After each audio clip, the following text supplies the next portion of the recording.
Small intestinal bacterial overgrowth is a condition where there is an abnormal increase in the number of bacteria in the small intestine, especially the types of bacteria not normally found in this part of the digestive tract. Now, most of the focus on gut health is given to the population of bacteria in our large intestine. So in this podcast, I'll look at the consequences of what happens when bacterial growth gets out of control in our small intestine. Small intestinal bacterial overgrowth, or SIBO for short, is a painful condition of the gut caused by the presence of an excessive number of bacteria in the small intestine. Now, think back to your high school biology classes. Then you'd know that the small intestine is where most of the digestion and absorption of food and nutrients happens. Compare that to the colon, which is part of the large intestine and hosts a huge population of bacteria. It's what we normally are referring to when we talk about gut health and gut bacteria. In contrast, the small intestine is normally very sparsely populated by bacteria.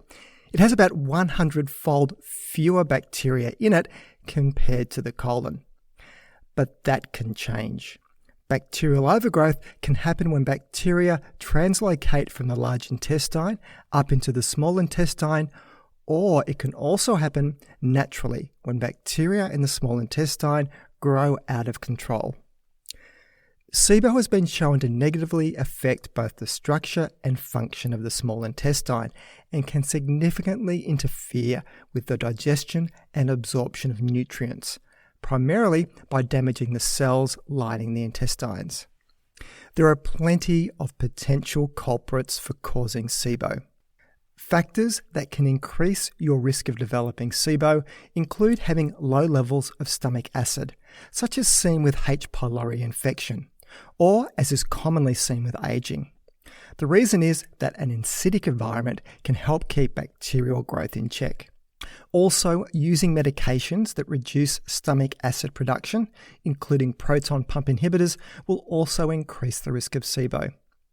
Then there are conditions resulting in reduced gastrointestinal motility, such as gastroparesis, which delays stomach emptying, irritable bowel syndrome, Crohn's disease, celiac disease, Parkinson's disease, and small bowel dysmotility. It can also be seen as a complication of gastric bypass surgery. And people with a suppressed immune system and people with diabetes causing neuropathy are also at risk. So, what are the consequences of this? Signs and symptoms of SIBO are non-specific and are similar to other digestive disorders such as IBS, lactose intolerance, and fructose malabsorption. So it is not something you can immediately diagnose just based on a symptom checklist. More on diagnosis shortly. Now, common symptoms of SIBO include abdominal pain and discomfort, bloating, indigestion, diarrhea, constipation, excessive gas and flatulence, and unintentional weight loss. Severe complications include malabsorption, malnutrition, and nutrient deficiencies. So because of the large amount of symptom overlap of SIBO with other gastrointestinal conditions like IBS, it is important that proper testing is done to ensure a correct diagnosis and treatment. The most definitive way to determine whether someone has SIBO is to examine microbes from the small intestine. Since this requires an invasive procedure by an endoscopy, the most practical way to diagnose SIBO is with a lactulose or glucose breath test. The test involves drinking a solution of either glucose or lactulose, which are both types of sugars. Bacteria in the small bowel ferment these sugars and produce hydrogen and methane gas. When levels of those gases are above normal, chances are good you have SIBO. Although widely available, breath testing is less specific than other types of tests for diagnosing bacterial overgrowth, but the less invasive nature of it makes it more feasible. So how is SIBO treated? The most common first-line antibiotic to address the bacterial overgrowth directly is the prescription of the antibiotic rifaximin. The problem with antibiotics, though, is that they are not always initially effective, with many people needing retreatment up to 5 times. This raises the very serious concern of developing bacterial antibiotic resistance. Herbal treatments such as oil of oregano, lemon balm, and red thyme oil may present an effective alternative treatment for SIBO. In fact, a 2014 study, which I'll link to in the show notes, found that herbal treatments were just as effective as the antibiotic rifaximin in treatment of SIBO. And from the same study, herbal treatments were just as effective as triple antibiotic therapy in people that did not respond to rifaximin. Dietary treatments, though, are also an important part of managing SIBO. Because bacteria feed on carbohydrates, then a diet that aims to reduce these can help. This is where a low FODMAP diet is sometimes recommended to treat SIBO. FODMAPs are short-chain carbohydrates such as lactose, fructose, fructans, which are long chains of fructose molecules, and sugar alcohols that are commonly present in dairy products, grains, legumes, and certain fruits and vegetables. The reduction in fermentable carbohydrates in the diet helps to starve excess bacteria of their important food source. And it is no surprise that a low FODMAP diet is also effective at treating IBS. An elemental diet is another option sometimes considered for people with SIBO. The diet involves taking on nutrients in an easy-to-digest form, usually a liquid mixture of amino acids, fats, sugar, vitamins, and minerals.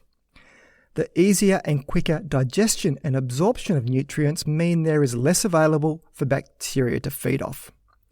And the small amount of research done so far seems positive, with a 2-week study of people with SIBO-related IBS trialling an elemental diet, finding that 80% returned a normal electrolyte breath test within about a month. And I'll link to this study in the show notes. And there is some preliminary research too showing that probiotics could have a role to play in treating SIBO because of their barrier-enhancing, antibacterial, immune-modulating, and anti-inflammatory effects. Here it seems the several bacteria belonging to the Lactobacillus genus could have some benefit. So let's wrap all this up. Many people who have SIBO don't realise their symptoms are caused by bacterial overgrowth. While there can be an overlap between SIBO and many symptoms of IBS, left untreated SIBO can lead to serious complications, including nutrient deficiencies and malnutrition. With SIBO, different dietary changes work for different people, but any dietary changes should be part of specialised advice and targeted testing, usually by a breath test, to ensure a correct diagnosis, not using a random tick-a-box symptom checklist you come across on the internet. So that's it for today's show. You can find the show notes either in the app you're listening to this podcast on, if it supports it, or else head over to my webpage at thinkingnutrition.com.au and click on the podcast section to find this episode to read the show notes. If you find this podcast of value, then please consider sharing it with your friends and colleagues, or maybe even leave a review. This all helps increase the ranking and reach of the podcast, which means a big win for credible, evidence-based nutrition messages while helping to dilute out the crazy and making the world a slightly less confusing place. I'm Tim Crow, and you've been listening to Thinking Nutrition.